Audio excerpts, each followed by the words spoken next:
Hey guys, so before starting this video, I wanted to thank all of you for making my channel reach 1,000 subscribers.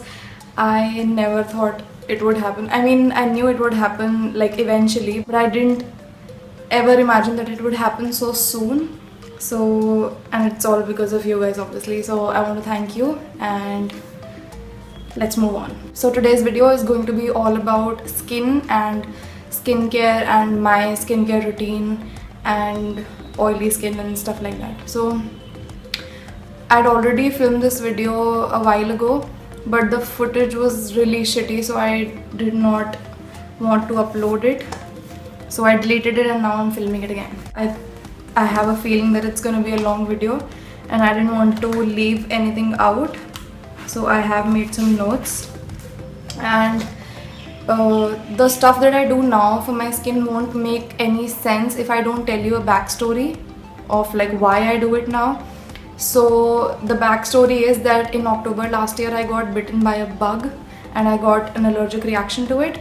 So this darkness that you see on my chin here and the sides of my nose were completely filled with like blisters and rashes, and that took a long time to heal, and then I got acne and stuff like that, and I've always had facial hair, and so I had to go to a dermatologist eventually, and she gave me medication for the other stuff. But when I told her about my facial hair, she asked me if my cycle was regular, and it was not. So she asked me to get some tests done, and when I did, we found out that I had PCOD. So which is why in my earlier videos you can see that I have a really bloated face, like a really bloated face, which is because of the PCOD I had gained a lot of weight, and throughout this year I have started working out and I've taken up diets also, so I've lost quite a bit of it, and I think it must have controlled the PCOD also, because if you know about PCOD you will also know that doctors ask you to lose weight, because that is the number one suggestion that every doctor will have, because what they believe is when you lose weight your hormones start to normalize again, they start balancing out if they are out of order. So yeah, that is what I have gone through in the last 8 months, I guess. And yeah, with PCOD there is other stuff also, and not many people know this, but dandruff is also one of the symptoms of PCOD. And other symptoms include excessive weight gain, facial hair, acne, irregular cycles, which is one of the most common symptoms of any hormonal disorder for that matter. So if you have even like 3 of these symptoms, I suggest you checking it out, because it might be some underlying issue that might be causing your acne. And around that time I also got bronchitis, and bronchitis medicines are really like hardcore. So I also thought that the acne that occurred after it was because of the side effects of the medication that I was taking during that time to cure my bronchitis.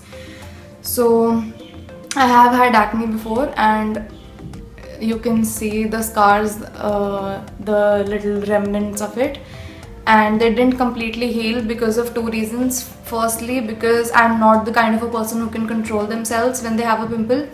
If I have a breakout and it's ready to go, I will be the first one to like pop it.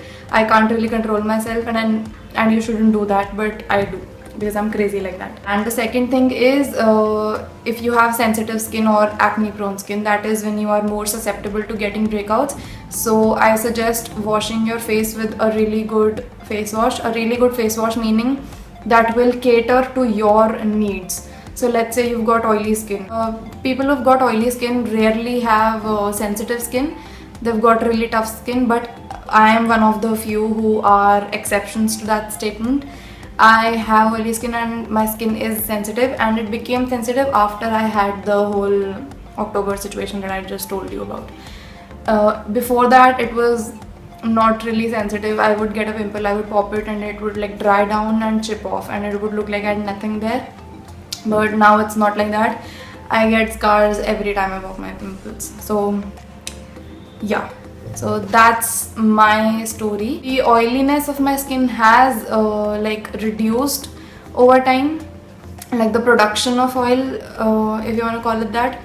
And actually it is included in one of the tips. I have been doing something to help with it, and it has helped, and I'll tell you about it in a second.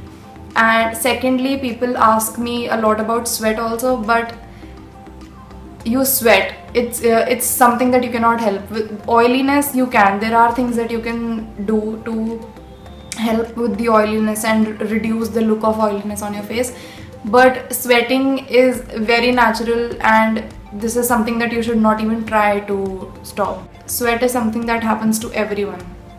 It just happens more in some people than others, but it is something that happens to everyone. So I don't think there is nothing you can really do about it, and I also think that you shouldn't do anything about it. My number one tip for oily skin would be to use oil-based moisturizers. And I know it'll sound really weird, but I have a somewhat scientific reason to back it up. And that is that I was watching Chloe Morello's video a while back, and it was a skincare related video, and she was talking all about how she had oily skin and bumps all over her face. So she went to a skin clinic and she got her skin analyzed by skin specialists, and they told her that her skin was actually really dehydrated even when it was oily. So they asked her what kind of moisturizers she uses for her skin, and obviously when people have oily skin, they tend to use lightweight moisturizers, probably moisturizers which are water based. So she told the skin specialist that, to which the skin specialist replied that it is because she was using such moisturizers that her skin was oily. So let me explain.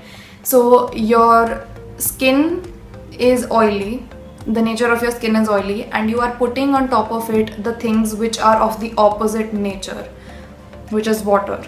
Oil and water do not mix, they do not mix at all. So your skin's nature is oily and you are putting water on top. You are putting something on top of your skin which it's not even gonna absorb. So basically your skin tries to compensate for the lack of hydration and moisture on your skin by producing even more oil. So that really blew my mind, and she was prescribed an oil-based line of skincare. I think it's called Dr. Spiller, and it's a German brand, and it's really expensive.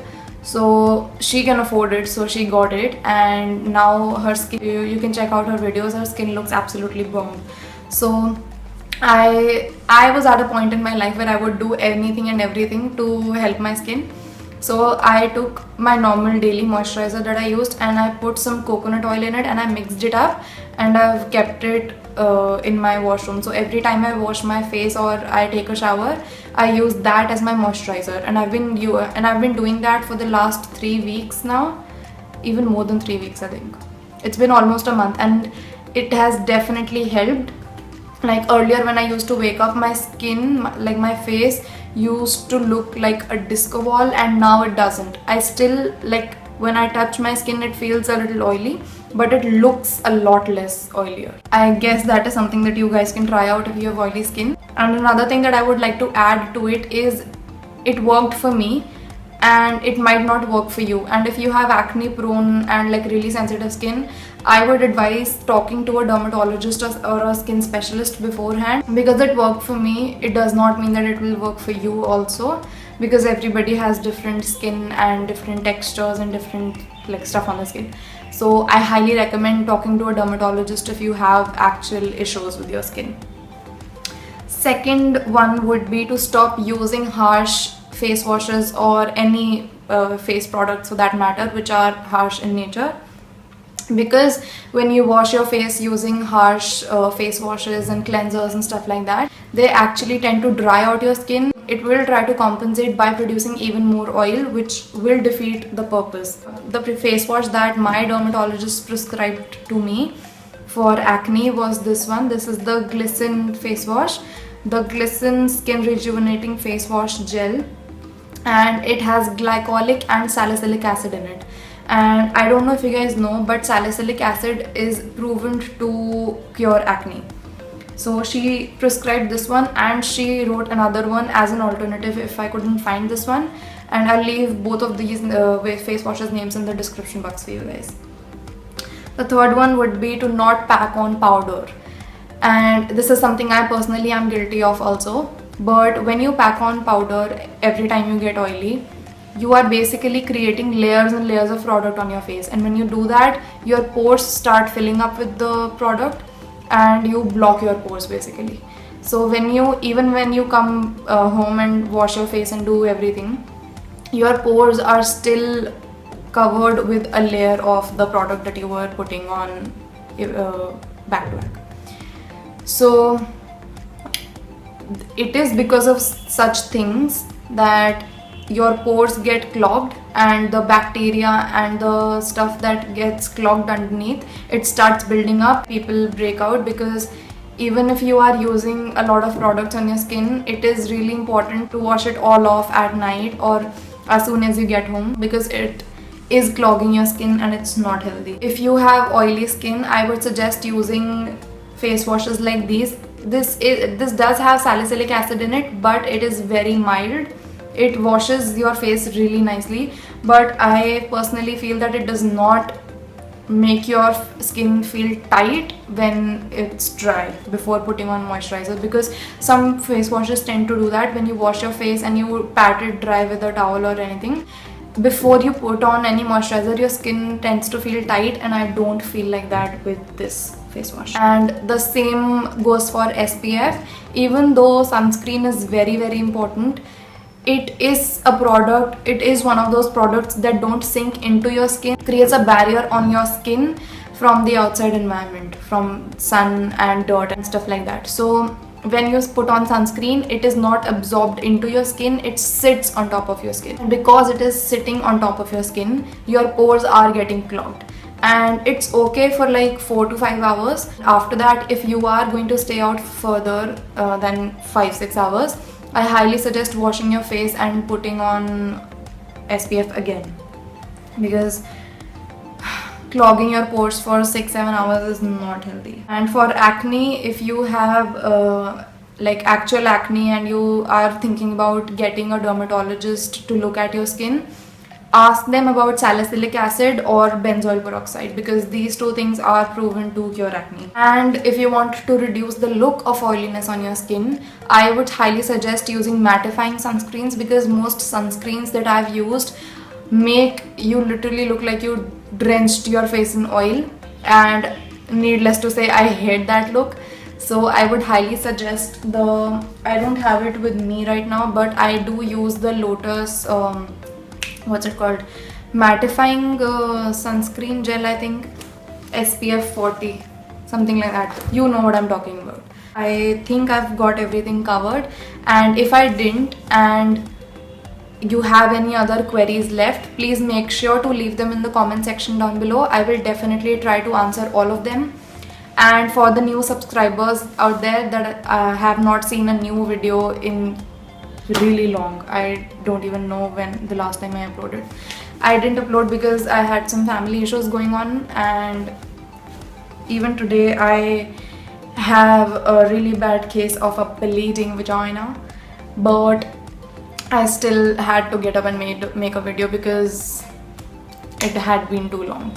And because we have reached 1,000 subscribers, I had always thought that whenever I got 1,000 subscribers, I will do a Q&A. So if I have enough questions here or on my Insta, by the way, you can follow me on Insta and Snapchat. I will leave both of my handles in the description box. The next video might be a Q&A if you are interested in that sort of thing. So if you have any questions for me, please don't forget to leave them in the comment section down below, and I will definitely answer them. If it is a Q&A, put hashtag Q&A in the question so that I'll know that it's for the separate video that I'm talking about. And if you have a question that is related to this video, which is like skin related issues or skin related questions, don't use the hashtag, so that I'll answer them in the comment section. That is it for this video, guys. Thank you for watching, and I will see you in my next video. Bye.